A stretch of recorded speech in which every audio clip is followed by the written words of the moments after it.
One of the cool things about a quadratic model is that its graph is a parabola, which means that a quadratic function has either a maximum value or a minimum value. A quadratic function has either a maximum value or a minimum value at the vertex of its graph. Whether it's a maximum or a minimum depends on which way the parabola opens, right? If the parabola looks like this, then it's a max. If the parabola looks like this, then it's a minimum.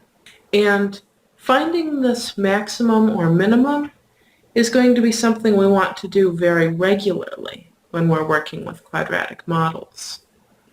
Let's bring back a function that we saw previously. Suppose we know that our revenue when our product is priced at $P is R of P equals P times 70 minus P million dollars. What we'd really like to know is, what is our maximum revenue for this product, and what should our price be to get this revenue? Right? The price, that's going to be a value of P. The maximum revenue, that's going to be a value of R. And they're going to correspond to the vertex. Hopefully our parabola opens down. Let's see if that's the case. Multiplying this expression out, I get R of P is 70P minus P squared. So negative P squared plus 70P. That does open down. That's good. In order to find the vertex, let's go ahead and write this in vertex form. So I've got negative P squared plus 70P equals Y. I need to get rid of this negative sign, so I'm going to multiply both sides by negative 1. Over here I'll get P squared minus 70P. And over here I'll get negative Y. Now I want to add a constant to both sides to complete the square. Splitting my 70P in half, I'll get 35P negative and another negative 35P. So I'll have P times P times negative 35, P times negative 35. And down here, I'll have negative 35 times negative 35, which is 1,225. That's the value I'm going to add to both sides. What square is this? This is P minus 35 squared. So I have P minus 35 is negative Y plus 1225. Subtract 1225 from both sides. I'll get P minus 35 squared minus 1225 equals negative Y. Now I need to get rid of the negative sign over here, so I'm going to multiply both sides by negative 1. And that's going to give me negative P minus 35 squared plus 1225 equals Y. Or R of P is negative P minus 35 squared plus 1225. The vertex, well, the P coordinate is where P minus 35 is 0. So it's where P is 35. And then the R coordinate is 1225.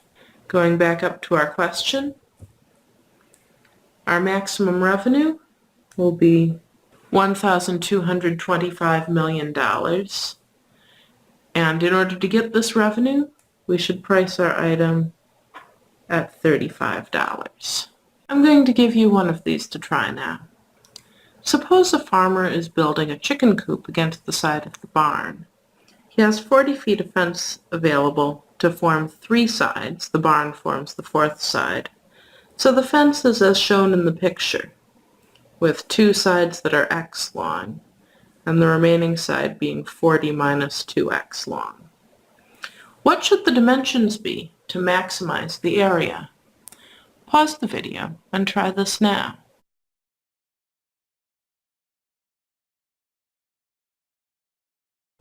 Alright, so the area of this pen will be area as a function of x is x times 40 minus 2x.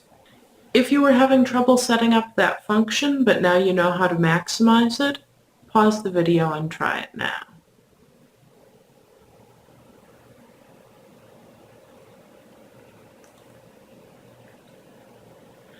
Alright, in order to find the maximum, we need to write this in vertex form. So let's start by multiplying this out. I see the coefficient of x squared is negative, so this is going to open down. There is going to be a maximum. Negative 2x squared plus 40x equals, I'm going to write y. I need to get x squared by itself, so I'll divide both sides by negative 2. Here I'll get x squared minus 20x. And over here I think the easiest way to write this is negative a half y. Now I'm going to add the same number to both sides to complete the square. Splitting my negative 20x up evenly, I'll get 2 copies of negative 10x. So I'll have x by x by negative 10, negative 10 by x. 10 times 10 is 100. So this is what squared? It's x minus 10 squared. Now I need to get rid of 100 over here. I'll subtract 100 on both sides. And now I need to get rid of the negative a half. I'll do that by multiplying both sides by negative 2. So over here I'll have negative 2 x minus 10 squared plus 200. Over here I'll just have y. So a of x is negative 2 x minus 10 squared plus 200. So the maximum area is 200 square feet, and the dimensions that give that to me are, well, x is 10, and then 40 minus 2x, that'll be 40 minus 20. The dimensions will be 10 by 20.